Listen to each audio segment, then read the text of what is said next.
प्यारे दोस्तों, आज हम आपको एक ऐसा लर्जाखेज वाकया सुनाने वाले हैं जिसे सुनकर आपकी रूह कांप जाएगी।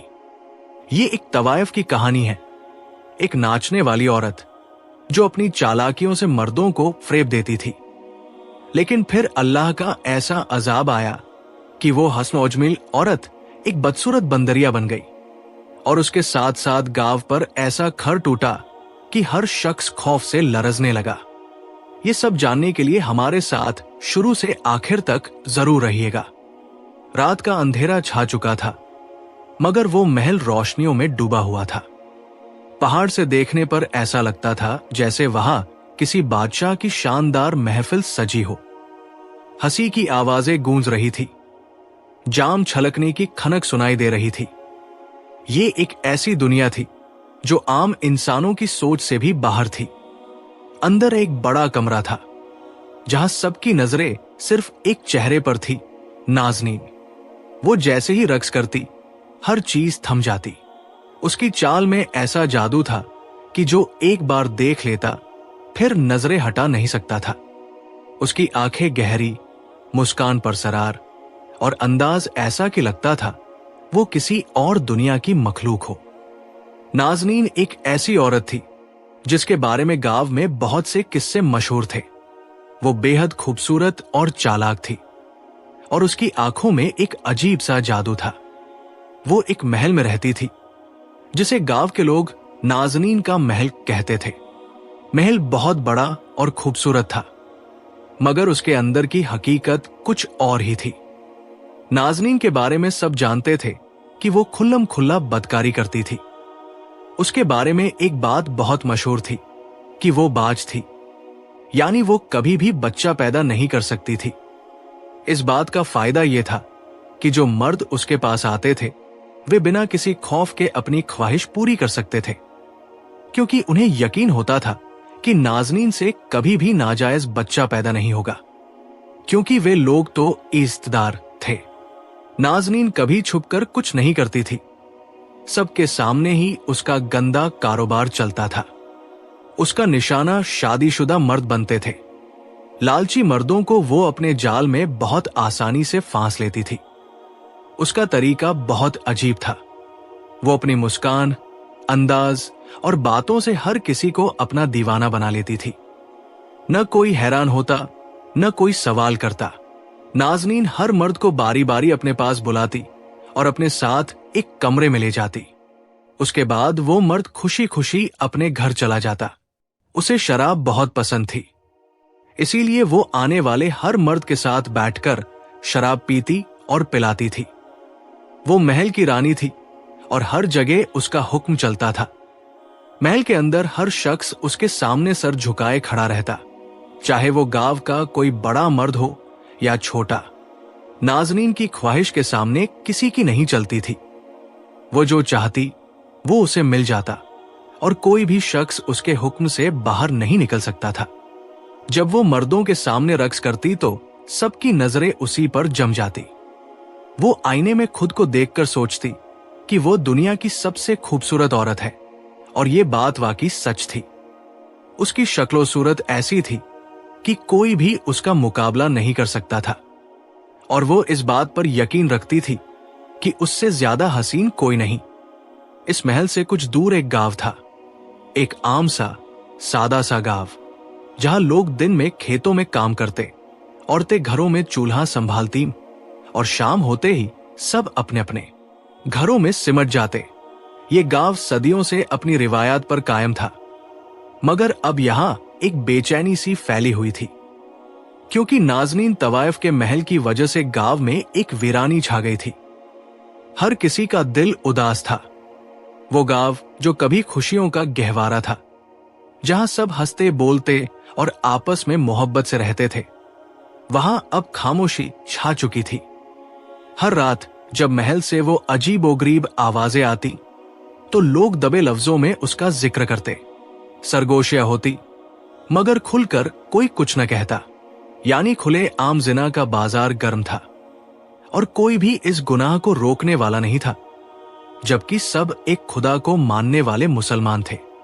यह हैरत की बात थी कि पूरा गांव जानता था कि वो औरत किस तरह की है, फिर भी मर्द उसके पास जाते थे। मगर यहां के लोग इतने अमीर नहीं थे, वे सब किसान थे। लेकिन जब वे उस औरत के पास से आते तो उनकी किस्मत बदल चुकी होती, उनके दिन पलटने लगते, उनके पास दौलत आने लगती। यूं जब हालात बदले तो मर्दों के पास एक ही जरिया था, नाज़नीन। लोगों ने मानना शुरू कर दिया कि जिसके साथ नाज़नीन एक रात गुजार ले, वो शख्स दुनिया का सबसे अमीर आदमी बन सकता है। नाज़नीन की यही तो खास बात थी। वो सिर्फ गरीब शादीशुदा मर्दों को अपने पास बुलाती थी।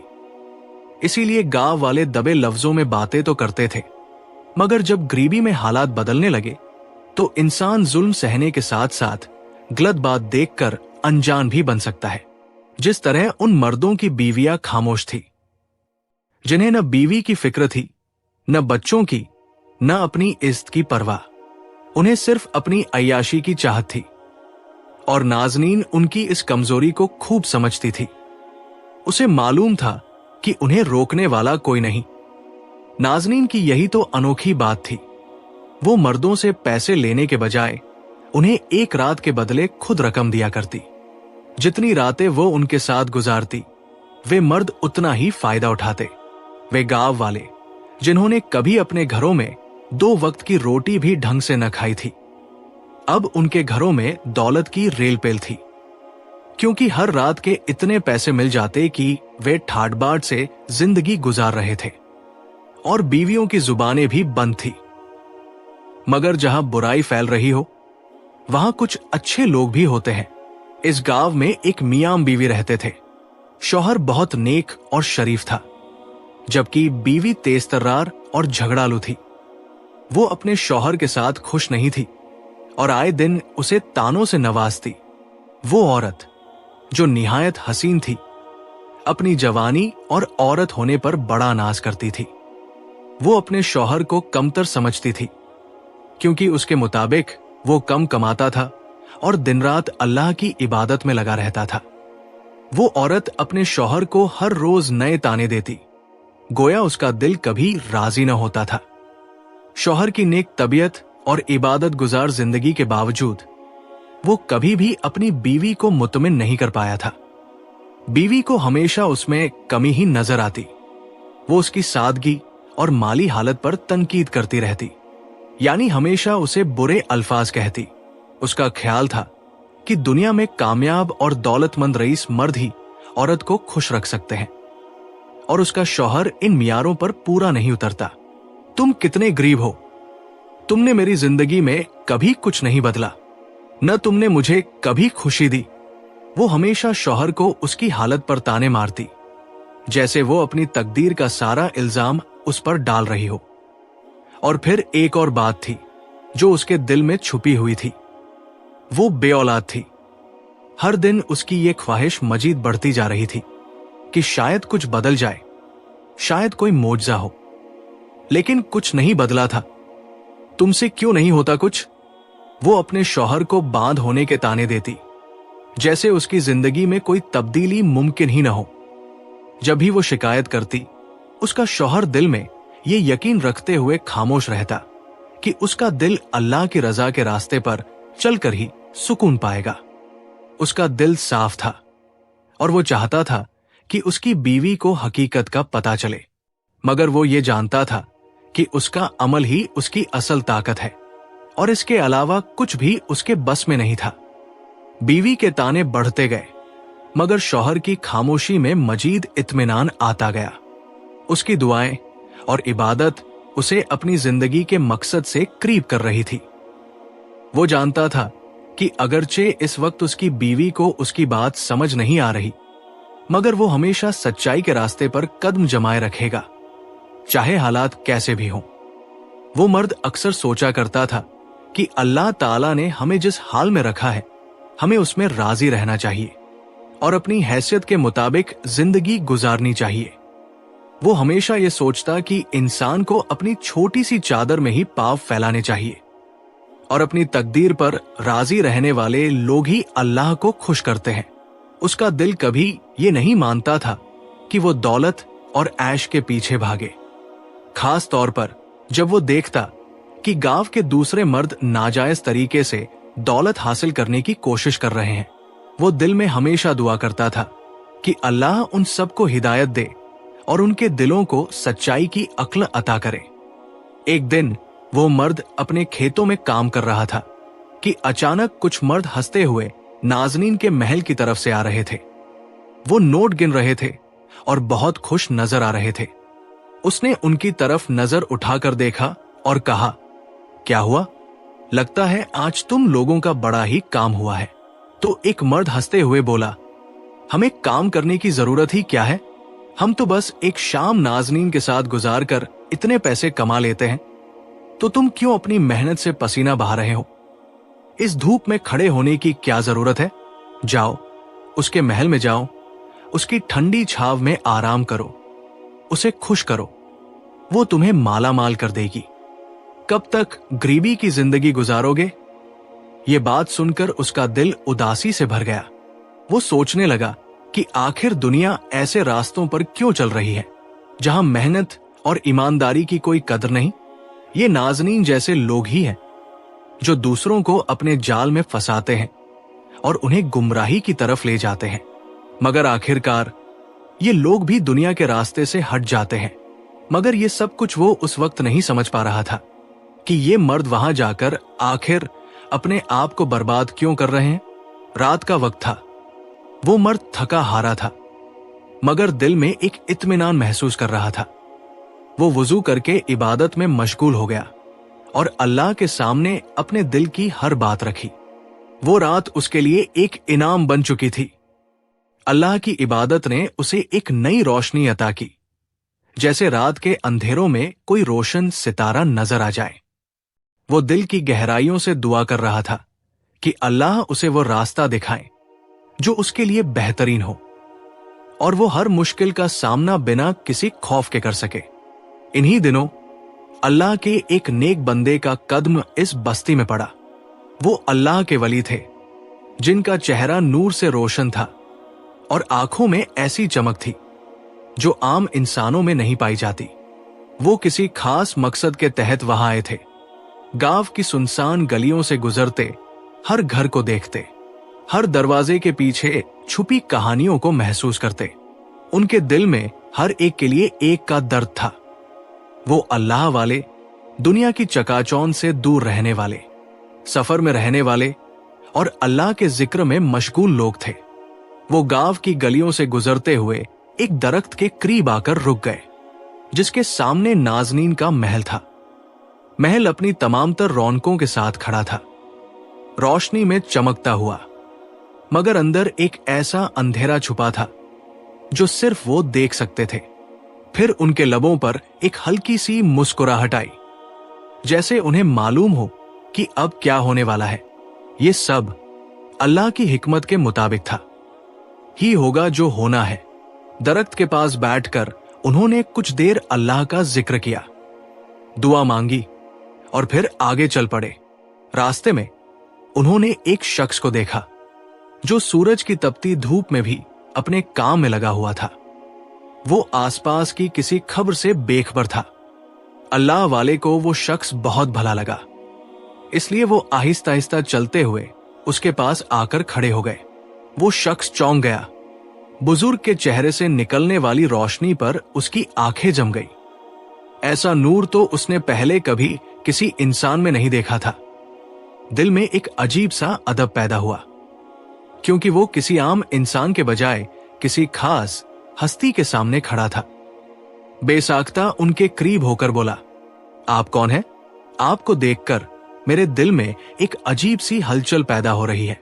ऐसा लगता है जैसे आप आम इंसानों जैसे नहीं हैं। अल्लाह के नेक बंदे मुस्कुराए, निगाहें झुकाई और बहुत ही नरमी से फरमाया, मैं कोई नहीं, बस एक आम सा बंदा हूं, अल्लाह का नाचीज गुलाम। लेकिन तुम बताओ, तुम क्यों इस कदर परेशान नजर आ रहे हो? वो हैरान रह गया। वो तो बस खामोशी से अपना काम कर रहा था। फिर अल्लाह वाले को उसके दिल की परेशानी का कैसे पता चला? मगर सवाल करने की हिम्मत न हुई, तो बेइख्तियार वही बात कह दी जो पूछ ली गई थी। उसने अपनी बेबसी बयान करनी शुरू की। उसने गांव के बिगड़ते हुए हालात के बारे में बताया कि किस तरह गांव के मर्द अय्याशी में डूब चुके हैं, किस तरह उनकी दौलत हराम तरीके से आ रही है और कैसे सब कुछ बदल चुका है। बुजुर्ग ने गहरी नजर से उसकी तरफ देखा, फिर आसमान की तरफ निगाह उठाई जैसे किसी इशारे के मुंतजिर हों। फिर उन्होंने आहिस्ता से फरमाया, बास चीजें नजर आती हैं और बास चीजें छुपाई जाती है जब तक कि अल्लाह खुद उन्हें दिखाना न चाहे। अब वो चंद कदम आगे बढ़े और जमीन से एक मिट्टी का ढेला उठाया, उसे हाथ में लिया, कुछ पढ़ा और फूंक मारी। फिर वो मिट्टी जमीन पर डाल दी और नजरें उठाकर उस शख्स से कहा, तुम्हें कुछ दिनों में खुद समझ आ जाएगा कि यहां क्या हो रहा है, लेकिन इससे पहले तुम्हें अपना दिल मजबूत करना होगा। जो देखोगे वो तुम्हारे लिए एक आजमाइश बनेगा। तुम्हारा ईमान लड़खड़ा सकता है अगर तुम अल्लाह पर भरोसा नहीं रखोगे। ये कहकर वो जंगल की तरफ बढ़ गए। किसी खास काम के लिए जा रहे थे और वो शख्स वही खड़ा उन्हें जाता देखता रहा। दिल में बेशुमार सवाल ये हुए, अल्लाह वाले तो वहां से जा चुके थे, मगर नेक शख्स का दिल अभी तक बेचैन था। वो बार बार उनकी बातों पर गौर कर रहा था, मगर उसे समझ नहीं आ रहा था कि आखिर वो किस बात का इशारा देकर गए हैं। उनके अल्फाज सीधे और साफ थे, मगर उनमें कोई ऐसी बात थी जो उसके दिल को मुसलसल उलझा रही थी। इसी सोच में कई दिन गुजर गए। फिर एक दिन ऐसा हुआ कि नाज़नीन की नजर उस नेक शख्स पर पड़ गई। वो एक आम सा आदमी था, न बहुत अमीर था, न शानो शौकत वाला, मगर उसके चेहरे पर एक अलग सी रोशनी थी, एक ऐसी कशिश जो पहले कभी किसी में न देखी थी। वो हैरान थी कि ये शख्स दूसरे मर्दों से बिल्कुल अलग क्यों है, ये क्यों उसके महल तक नहीं आया। ये सोचते ही नाज़नीन के होंठों पर हल्की सी मुस्कुराहट आई और उसने फौरन अपनी कनीज को हुक्म दिया, जाओ इस शख्स को मेरे महल में बुलाकर लाओ, मैं उससे मिलना चाहती हूं। जब नाज़नीन की कनीज नेक शख्स के पास आई और उस तक उसका पैगाम पहुंचाया तो उसने फौरन इनकार कर दिया। उसे मालूम था कि नाज़नीन क्यों बुला रही है और वो इस रास्ते पर नहीं जाना चाहता था। कनीज ने वापस जाकर नाज़नीन को उसके इनकार के बारे में बता दिया, मगर वो इतनी आसानी से हार मानने वाली नहीं थी। वो सोचने लगी कि जरूर कोई न कोई तरीका होगा जिससे वो उसे महल में आने पर मजबूर कर सके। इधर जब ये खबर उसकी बीवी के कानों तक पहुंची तो वो सख्त नाराज हुई। वो पहले ही अपनी जिंदगी से तंग थी। गरीबी, तंग दस्ती और अपनी महरूमियों ने उसे बेचैन कर रखा था। शौहर के इनकार ने उसके गुस्से को और बढ़ा दिया। वो झट से उसके पास गई और तंजिया लहजे में बोली, ये भी खूब बात है, यहां तो बीवियां अपने शौहरों को वहां जाने से रोकती है और मैं खुद कह रही हूं कि जाओ, मगर तुम हो कि इनकार कर रहे हो। नेक शख्स ने बीवी की तरफ हैरानी से देखा, तुम ये क्या कह रही हो? तुम्हें मालूम है वो कौन है और वहां जाना कितना गलत है और कितना महंगा पड़ सकता है? बीवी ने तल्ख लहजे में जवाब दिया, गलत? यहां बाकी सब मर्द जा रहे हैं और देखो उनके हालात कैसे बदल रहे हैं। जो कल तक हमारे जैसे थे आज उनके घर सोने चांदी से भरे पड़े हैं, उनकी बीवियां ठाठ बाट से रह रही हैं और मैं अभी तक इसी टूटे फूटे घर में जिंदगी गुजार रही हूं। क्या मैं ख्वाब ही न देखूं, अच्छे दिनों के सपने भी न देखूं? अगर वो औरत हमें दौलत दे रही है तो तुम्हें क्या मसला है? तुम्हें भी तो मेरे आराम और अच्छे दिनों की फिक्र होनी चाहिए। नेक शख्स ने बीवी की बातें सुनकर सर झुका लिया। वो जानता था कि दुनिया की मोहब्बत और दौलत की चमक ने उसकी बीवी को अंधा कर दिया है, मगर वो खुद इस आजमाइश में नहीं पड़ना चाहता था। वो नहीं जानता था कि आगे क्या होने वाला है, मगर उसका दिल कह रहा था कि ये सब किसी बड़ी मुसीबत का इशारा है। महल में नाज़नीन टहल रही थी और बड़बड़ा रही थी, कितनी तरह के मर्द मेरे पास आकर मेरी हर बात मानते थे। मैं दिन कहूं तो दिन, रात कहूं तो रात, मगर कभी किसी से मुझे इतनी चाहत महसूस न हुई जितनी इस मर्द से हो रही है। फिर जाने ये किस मिट्टी का बना हुआ है, इतनी खूबसूरत औरत को देखकर भी नहीं पिघला और किसी सूरत मेरे पास आने को तैयार नहीं, जबकि मैंने हर तरह से उसे लालच दे दी थी। उसने उसकी बीवी के बारे में मालूमात हासिल करवा ली थी कि वो कैसी है और दौलत के लिए अपना आप भी बेच सकती है। तो उसने सोच लिया, अगर ये मर्द मेरी बात नहीं मान रहा तो क्या हुआ, बीवी की तो सुननी पड़ेगी। अब उसने चाल चली। उसने उसकी बीवी को बेशकीमत तोहफे भेजवाने शुरू कर दिए, जिसकी वजह से उसकी काया पलटने लगी। बीवी ने ख्वाबों में भी ऐसे सामान का तसव्वुर नहीं किया था जो उसे मिल रहा था। ये सब बहुत नायाब और अनमोल तोहफे थे। अब बीवी ने शौहर का जीना हराम कर दिया। देखो, तुम गए भी नहीं, फिर भी वो कितनी बड़ी दिल वाली निकली। अगर तुम उसके पास चले जाओ और उसे खुश कर दो तो फिर हमारा घर भी महल बन जाएगा। ऐसे बड़े दिल की मालिक मैंने आज तक नहीं देखी। ये भी भला कोई औरत है जो ग्राहकों से पैसे लेने के बजाय उल्टा उन्हें दौलत दे रही है। उसने तो हमारे गांव की तकदीर ही बदल दी है। और ये बात सच थी। गांव वाले तो उसे अपना मसीहा समझने लगे थे। वो मुसलमान थे, लेकिन अल्लाह ताला को छोड़कर औलों को उस औरत को अपना सब कुछ मानने लगे थे। उसे कभी किसी के लिए इतनी मोहब्बत महसूस नहीं हुई थी जितनी उस शख्स के लिए थी। पहले तो यह हुआ कि कुओं का पानी सूखने लगा। औरतें और उनके बच्चे घड़े लेकर पानी भरने गए, मगर उन्हें कुएं में सिर्फ गीली मिट्टी मिली। गांव के सब लोग हैरान थे, ये कैसे हो सकता है। फिर मवेशी बीमार पड़ने लगे। जो गाय और बकरियां कल तक हरी भरी घास खा रही थी, आज जमीन पर लेटी करहा रही थी। कई तो खड़े खड़े गिर गई और मर गई। गांव के लोग ये सब देखकर घबरा गए।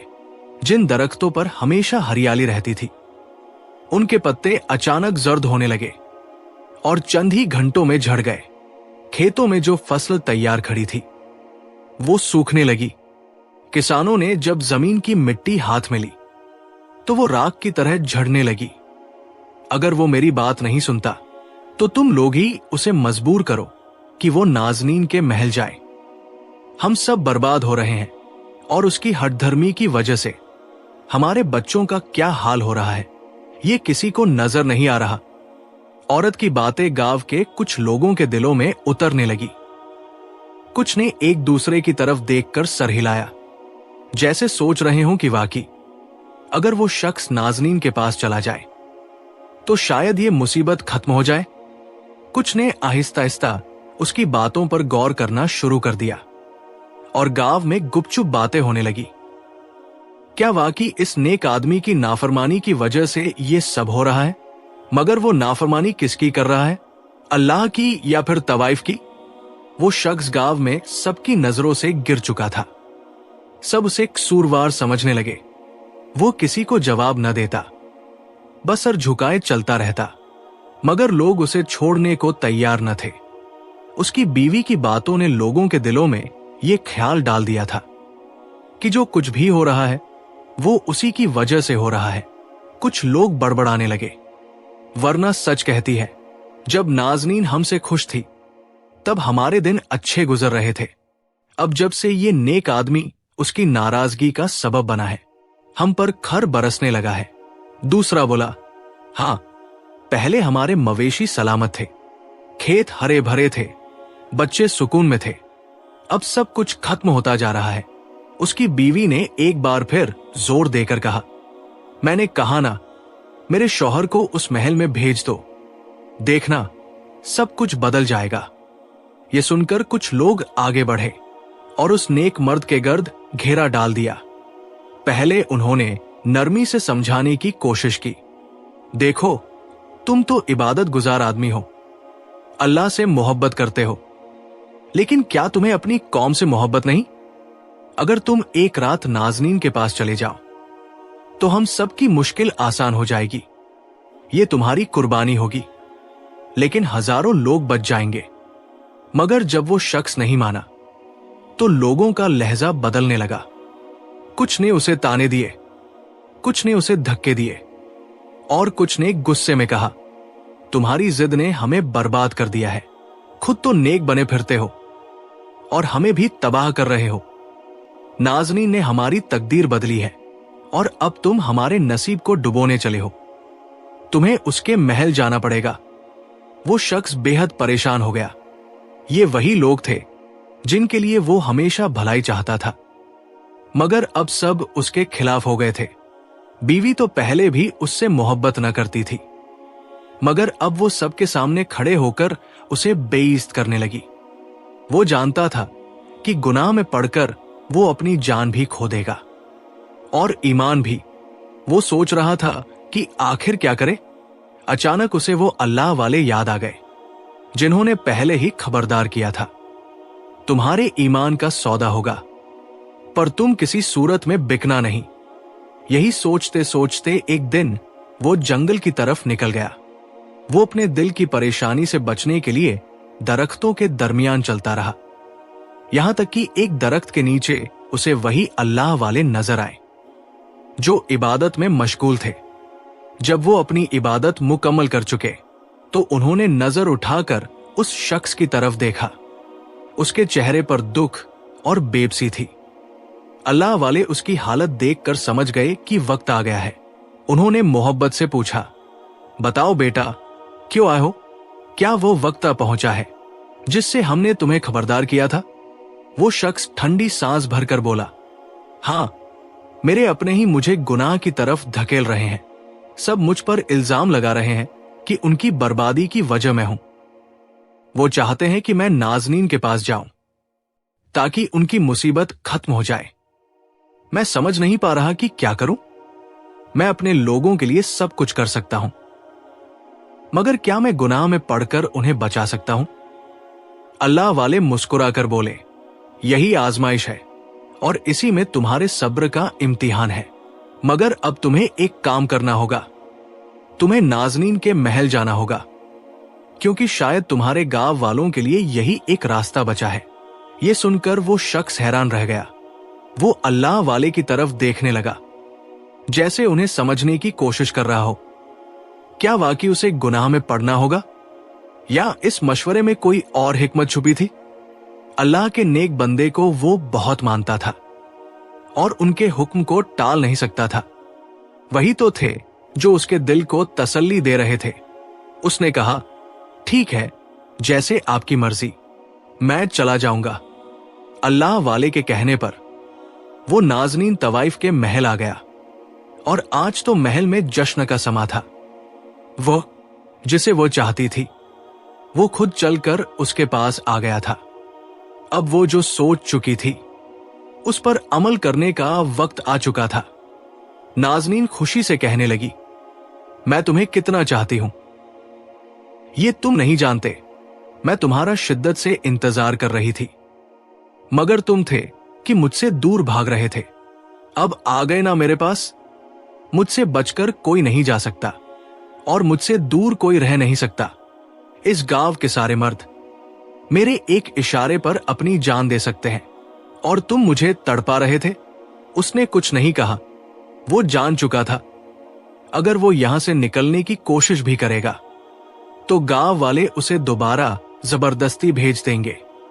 वो खामोश रहा और कुछ लम्हों के बाद कहने लगा, ठीक है, मैं यहां रुकने के लिए तैयार हूं। ये सुनते ही नाज़नीन के चेहरे पर एक फातिहाना मुस्कान फैल गई। उसने एक बड़ी कामयाबी हासिल कर ली थी। उस नौजवान के आने के बाद अब वो किसी और ग्राहक से नहीं मिलती थी और गांव वाले ये बात खूब समझ चुके थे। उन्हें भी तो सिर्फ पैसों से मतलब था। अब हर रात वो नौजवान नाज़नीन के तख्त पर उसके साथ बैठता।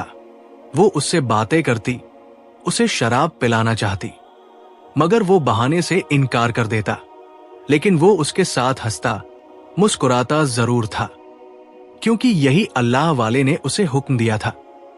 अब नाज़नीन ये देखने लगी कि ये नौजवान मुझ में दिलचस्पी ले रहा है, तो फिर उसने उसकी तरफ बढ़ना शुरू कर दिया। वो उसके करीब आने की कोशिश करती, मगर एक अजीब बात होती थी। जैसे ही वो गुनाह के इरादे से आगे बढ़ती, उसे चक्कर आ जाते, आंखों के आगे अंधेरा छा जाता और वो वही बेहोश हो जाती। हैरानी की बात यह थी कि सुबह होते ही उसे कुछ याद नहीं रहता था, मगर उसे ऐसा लगता जैसे ऐसी रातें उसने कभी किसी के साथ नहीं गुजारी, जिस तरह वो इस शख्स के साथ गुजार रही थी। उस नौजवान ने उससे एक शर्त रखी थी, मैं सिर्फ रात में तुम्हारे पास रहूंगा, तुम्हारी ख्वाहिश पूरी करूंगा और सुबह होते ही अपने घर चला जाऊंगा। मगर वो घर नहीं जाता था, बल्कि तवाइफ के महल से निकलकर सीधा जंगल चला जाता था। तवाइफ उस शख्स को पाकर बहुत खुश थी। वो देखती थी कि ये शख्स बहुत खामोश रहता है, हमेशा अपनी ही सोच में गुम रहता है, मगर जब उसे खुश करता है तो भरपूर तरीके से करता है।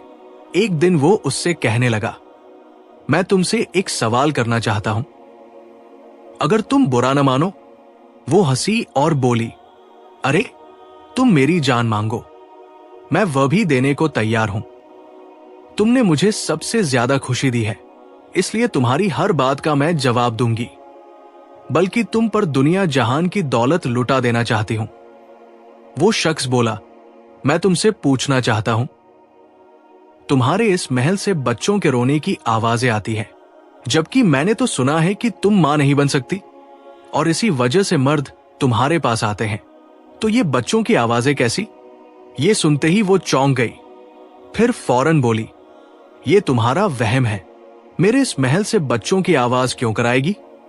और हां, तुमने सच सुना है, मैं बाज हूं, मैं औलाद पैदा कर ही नहीं सकती, इसीलिए तो मर्द मेरे पास आते हैं, मगर मैंने कभी उनसे औलाद की तमन्ना नहीं की, वरना मेरे पास इतनी दौलत है, मैं अपना इलाज भी करवा सकती थी। मगर जब से तू मेरी जिंदगी में आया है, अब वो कहने लगी, मैं भी चाहती हूं कि एक बच्चा पैदा करूं। वो शख्स मुस्कुराकर बोला, यह मुमकिन नहीं। क्यों? क्योंकि मैं इस काबिल नहीं, तभी तो मेरी बीवी मेरा साथ नहीं चाहती। ये सुनते ही तवाइफ के चेहरे का रंग उड़ गया, उसके चेहरे पर फिक्र और परेशानी नुमाया थी। ना जाने वो क्या सोच रही थी, या फिर उसे कोई गम था। बहरहाल जो भी था, वो इस शख्स के साथ हमेशा रहना चाहती थी।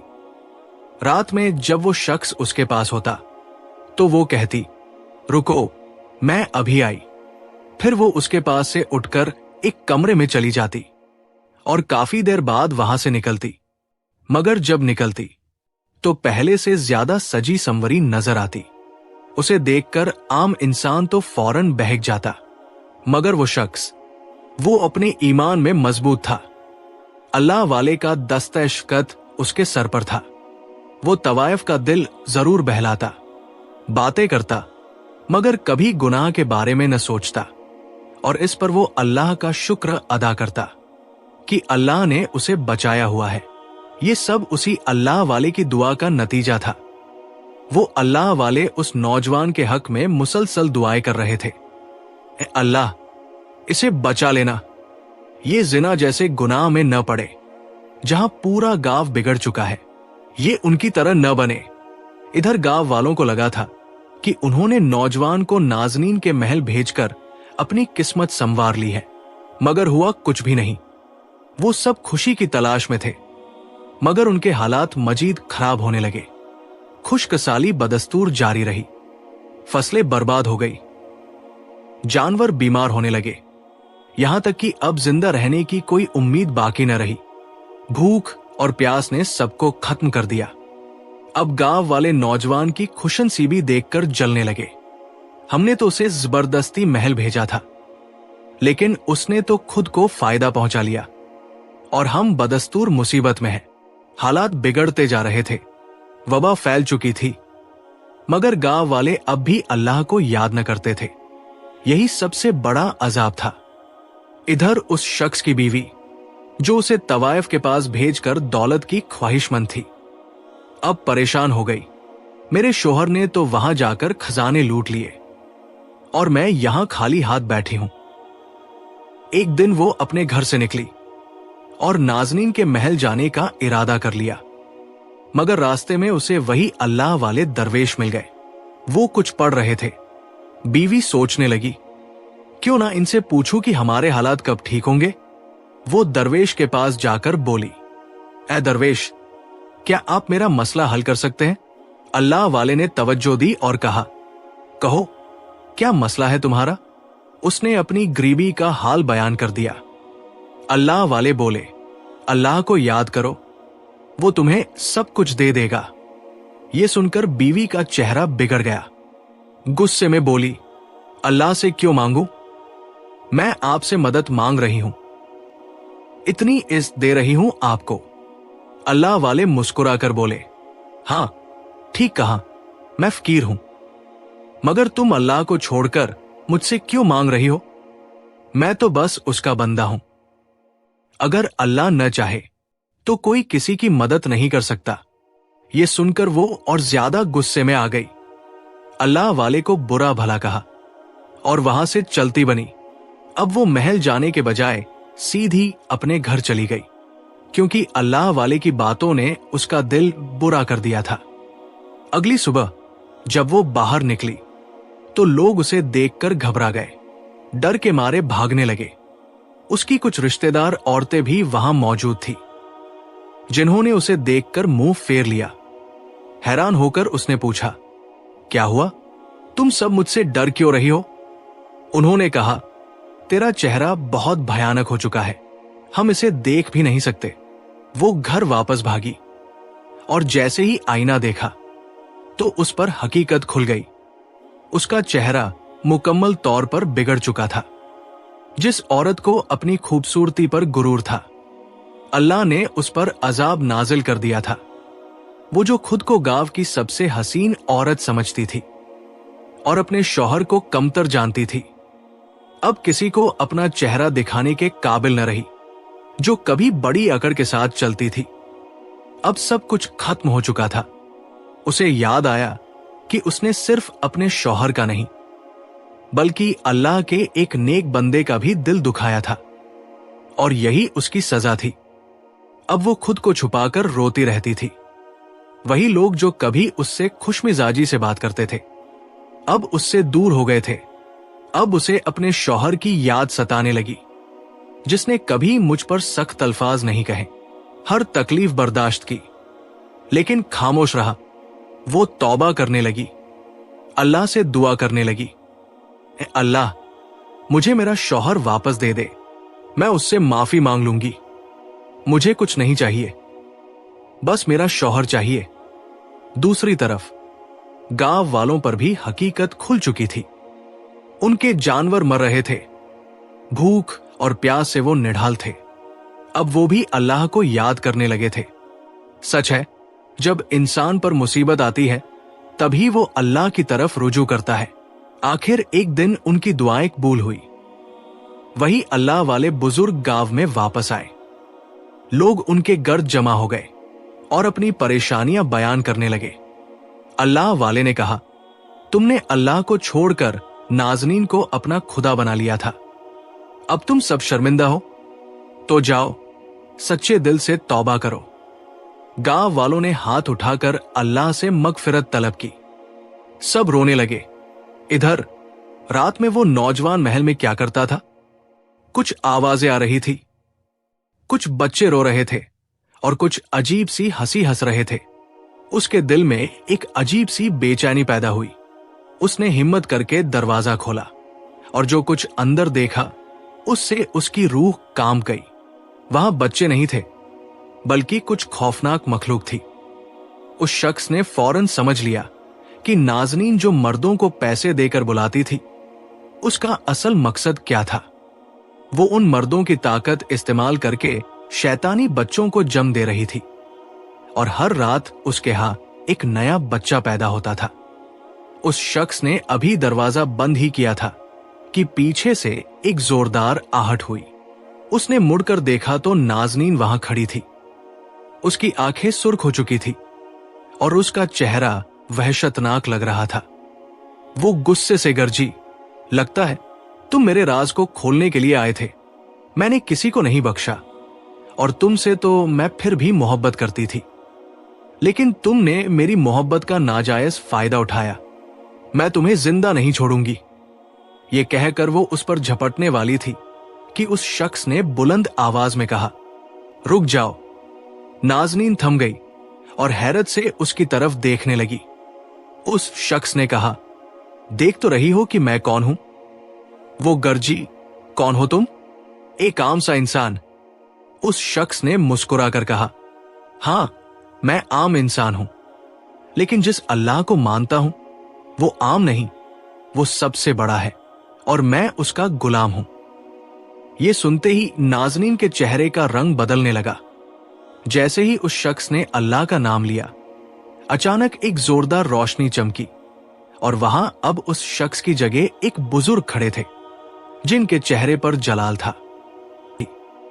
उसे यकीन नहीं आ रहा था। अभी तो यहां उसका महबूब खड़ा था जिसे वो मारने वाली थी। ये बुजुर्ग कहां से आ गए? ऐसा तो मुमकिन नहीं। ये सब कौन कर सकता है? क्या ये कोई जादूगर है? वो यही सोच रही थी कि अल्लाह वाले ने नाज़नीन की तरफ गुस्से से देखा, फिर मुस्कुराकर कहा, अल्लाह ताला चाहे तो सब कुछ हो सकता है। ये सब अल्लाह के हुक्म से हो रहा है। ये सुनते ही नाज़नीन आपे से बाहर हो गई और उस पर हमला करना चाहती थी, लेकिन अल्लाह वाले ने गरज कर कहा, जिस अल्लाह ने मुझे यहां भेजा है, ए अल्लाह, तू अपना करिश्मा दिखा। ये दुआ की कबूलियत की घड़ी थी। वो मगरूर औरत जो खुद को सबसे ताकतवर समझती थी, एक बदसूरत चेहरे वाली बंदरिया बन चुकी थी। उसकी हालत बदल चुकी थी और वो बेबसी का शिकार हो चुकी थी। अल्लाह वाले के सामने उसका गुरूर और तकब्बुर खाक में मिल चुका था। वो अपनी हकीकत को मानने पर मजबूर हो गई थी। अल्लाह वाले ने कहा, इंसान के रूप में तेरी ज़बान बहुत चलती थी।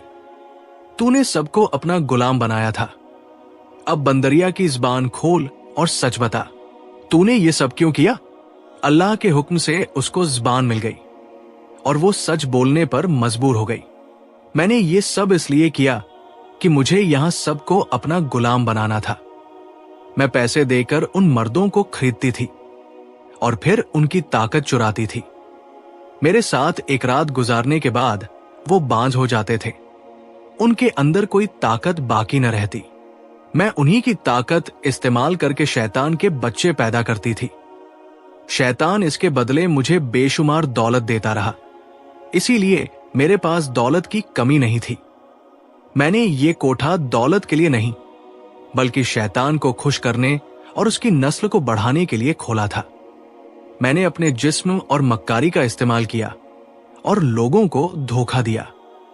फिर वो अल्लाह वाले के करीब आई और कहने लगी, तुमने मुझे बंदरिया की शक्ल देकर कोई बड़ा काम नहीं किया। मैं तुमसे ज्यादा ताकत रखती हूं। देखना, मैं अभी वापस इंसानी शक्ल में आ जाऊंगी। अल्लाह वाले ने कहा, चल कोशिश करके देख ले। वो गर्जी, ऐ मेरे शैतानों, क्या तुम सब मुझे सुन रहे हो?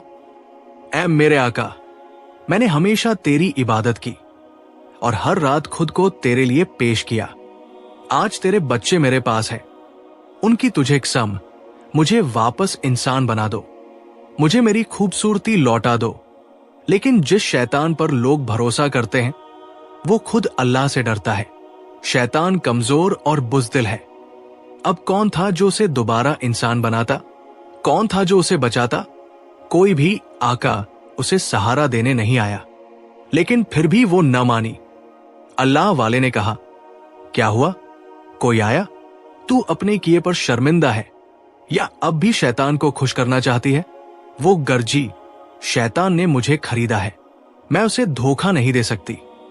वही मेरा खुदा है, उसकी बात मेरे लिए हुक्म का दर्जा रखती है और मैं अपनी जान उसके हवाले कर चुकी हूं, इसीलिए अब कुछ नहीं हो सकता। अल्लाह वाले ने कहा, तो फिर ठीक है, जब अल्लाह हुक्म देता है तो बंदा क्या कर सकता है? इस नाचीज में वो ताकत नहीं जो अल्लाह के पास है। मैं दुआ करता हूं कि तू हमेशा के लिए इसी हाल में रहे, ये तेरी सजा है। ये कहकर अल्लाह वाले ने उसकी हर हरकत खत्म कर दी। अब न वो जुबान चला सकती थी, न कदम उठा सकती थी, बस बेबस, हमेशा के लिए कैद। फिर अल्लाह वाले ने उन बच्चों की तरफ देखा, शैतान के वो मनहूस बच्चे। अल्लाह वाले ने कहा, तौबा, इस्तगफार, ए अल्लाह, तू इन सब को हमेशा के लिए खत्म कर दे। ये बंदे की गफलत का नतीजा है, अब इनका खात्मा कर दे। फिर उन्होंने एक फूंक मारी और वो बच्चे लम्हों में गायब हो गए। अब वो औरत हमेशा के लिए उस वीरान महल में कैद थी। जब अल्लाह वाले गांव वापस आए तो वो नेक शख्स वहां खड़ा मुस्कुरा रहा था। गांव वाले हैरान थे, ये सब कैसे हुआ? कभी तो अल्लाह वाले हमारे साथ थे, और ये नेक शख्स कहां से निकल आया? अल्लाह वाले ने सब कुछ बता दिया। फिर दुआ की और अल्लाह के करम से बारिश होने लगी। सूखे हुए कुएं पानी से भर गए, खेतियां हरी हो गई। अल्लाह की बरकत उस गांव पर बरसने लगी और उनकी तकदीर बदल गई। जिसे वो तवाइफ की नहुसत समझ रहे थे, वो दरअसल अल्लाह वाले की करम नवाजी थी। फिर अल्लाह वाले ने उस औरत की तरफ देखा और कहा, अल्लाह, तू इसकी शक्ल को अच्छा कर दे, क्योंकि इसका नेक शोहर अब इसके पास है और ये अपने गुनाह पर शर्मिंदा भी है। दुआ कबूल हुई, उसका चेहरा बदल गया। वो पहले भी शर्मिंदा थी, मगर शौहर के सामने शर्मिंदगी और बढ़ गई। उसने शौहर से कहा, मुझे माफ कर दो, एक औरत ही मर्द के घर को जन्नत और दोज़ख बना सकती है। अल्लाह ने उसे हिदायत दे दी थी। यूं वो गांव फिर से आबाद हो गया। नाजनीन का महल बस एक किस्सा बनकर रह गया।